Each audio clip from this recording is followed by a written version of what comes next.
Hello everyone, thank you very much for joining me.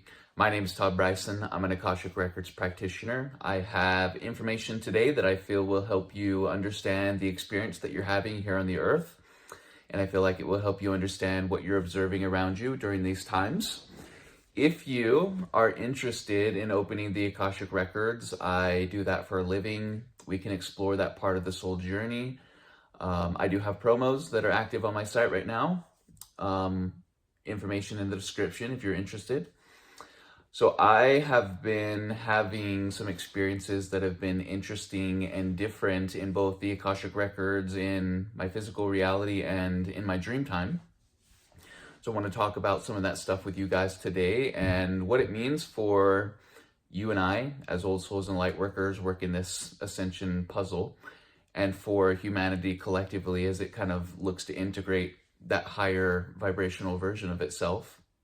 So I'm going to start with this one because it's kind of like in the forefront of my awareness now.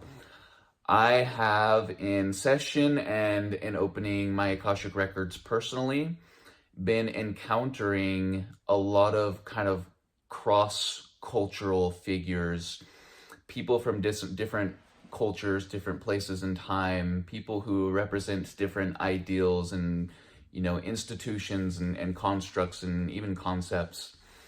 So I've been asking a lot of questions to the guides about why these encounters have changed and why now in year number 5 of opening and exploring the Akashic Records versus, year 2, 3, 4. So there is a lot of effort to mend cultural divide. And it's very easy to see that division within culture is, one of the things that is contributing the lowest amount of frequency on the planet. So I started opening the records and seeing, Horus and Mary Magdalene, Buddha and Jesus Christ, all of these different figures from different places in time that you don't normally see in the same resonant field with each other. So there are a lot of those outside looking in who appear to be kind of passively working and acting and taking responsibilities in this place. There are a lot more healers. There are a lot more contributors. There are a lot who are bringing their purest intention into the earth plane to contribute to what's taking place here so that humanity can continue to grow and learn and to move forward with what it's learned, implementing what it's learned. So we, as the light workers, the star seeds in the physical bodies, on the ground, doing the legwork, using our focused intention, healing ourselves and healing others, accessing, this wisdom and knowledge from other places in time and bringing it into the now. We want to remember that it's not just entirely on our shoulders. There is so much going on behind the scenes, and that's kind of been, for me, one of my biggest revelations, even 10 years into the awakening, finally opening the Akashic Records. It's just seeing how actively involved and invested in what's taking place here that every single energy or entity that you encounter on the other side is. So I hope it brings you a lot of peace to know that it's not just us. And I hope it brings you a lot of peace to know that it's not just us in the now who are trying to move things and who are trying to shift things. Every version of you that we consider to be in the past, let's call it rather a parallel self, every version of you is contributing to this now and working this puzzle with you. Some doing it consciously, some doing it unconsciously. There are pieces and parts of you in the future who are reflecting back and who are contributing to this now, just as prominently as we are from within the body. So let us continue to kind of integrate a non-duality awareness that not everything is on us, that there's support that we can't always see, there's knowingness that we are not always meant to know, and that there are those who have different points of view and different perspective on what's taking place here who are just as busy and invested in the outcome as we are. It's not all on us. You don't have to carry the weight of the world on your shoulder, but if you can shoulder that the appropriate way, it will be beneficial. So speaking of those who are helping, I have in dream time been having a lot of celestial kind of assembly encounters. And, I would get a few of these every once in a while. I've had probably 4 or 5 of these just in the beginning of the year. And what I mean by that, celestial assemblies in dream time, you're walking through a dream, everything seems normal, then suddenly there's this display of, angelic power and benevolence and divinity. For me, it often occurs as a massive fleet of ships or light sources that are kind of, traversing the sky in a dramatic, cinematic type of a way. There have been a lot of encounters like that in dreams lately, and they always leave me feeling very different as I wake up. So I kind of feel like they're doing it that way so that I bring like a resonance back into the waking life with me that would have been hard to get otherwise. It would be beneficial to invest in methods, routines, disciplines, modalities that help you gain a little bit more traction and awareness within your dream spaces. Because I can't have those experiences necessarily when I'm unconscious in the dream. I have to have at least a certain level of autonomy to, look up in the sky or to, contemplate and to consider things that might be outside of the normal structure of the dream.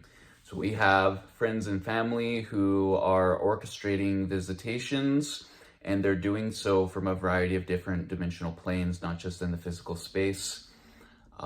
Be awake, be mindful, be vigilant in your dreams, and expect miracles, expect to see things, expect special experiences that you resonate with for, the duration that you're here in this place. They're bringing messages, they're bringing healing, they're bringing guidance, they're bringing reassurance that what you're going through here is purposeful and positive, and you're not at the mercy of the chaos that appears to be. So another thing that we should be aware of that is nonlinear is that there are ancient human civilizations that were fully aware in a quantum way what humanity would be encountering in this moment in time, in this period in time. So what they did, Mayans, Atlanteans, Egyptians, some that we have not heard of before even, they acquire a quantum state, they look forward, they observe the timeline, they see separation, they see unity. They start from their standpoint contributing to the shift in consciousness and the separation period in an intricate, detailed, specific manner that humanity is going to start to benefit from in increasing increments. What we mean by that is there are time capsules that humanity will encounter that will bring a flood of remembrance that cannot possibly be stopped or minimized or even redirected at all. There will be time capsules that come forward, in the form of ruins that should be impossible for when they're dated. Items and artifacts that appear to be more intricate or more detailed for the place and time that they appear to be coming from. There have been pockets of crystals left all over the earth that will be discovered that will bring floods of information that will integrate into the collective field, which will trigger humanity into curiosity, into remembrance of who it is and why it's here. There are time capsules from other places in time that have been put in our path strategically for what is released when we encounter them. And this is not anything that the other side or the opposition can account for. And it would be mind-boggling to observe or to kind of gain access to the resources that have been spent to try to stop these things or try to minimize these things. It's not a train that they can stop. They never have, and it's not their intention to stop it necessarily. It is their intention to delay or to slow us down. So speaking of interesting visitors and visitors that you don't normally see, there are what are called visitor incarnations that are waking up right now and that are starting to gain traction in what their mission is and what their reason for coming is. And what this means is souls that are not necessarily incarnating on the Earth and in the Milky Way galaxy in a linear way, meaning that they don't have a lot of past lives in arriving to this point. They weren't on the other planet that we were on before here. They weren't Pleiadian before. They weren't Sirian before. They weren't Arcturian before. They come from other dimensional spaces, other, celestial places within creation, and they have no other stories associated with the Earth. They just know that they're in a physical body and they're walking the Earth. And then they have this awakening and they have these revelations about who they are and where they're here, and they start contributing to the human puzzle, kind of detached from all of the karma and dharma and things associated energetically with walking the path here. So it'll be interesting to see what those souls accomplish once they wake up, because usually they have a lot more options at their disposal. They have very specific archetypes and skill sets and imprints, which is why they've kind of been recruited to come here anyway.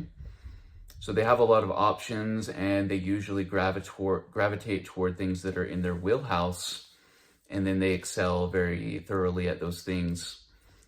And they usually take on areas where there are shortcomings or where there's going to be a lack of experience or lack of kind of a resonance.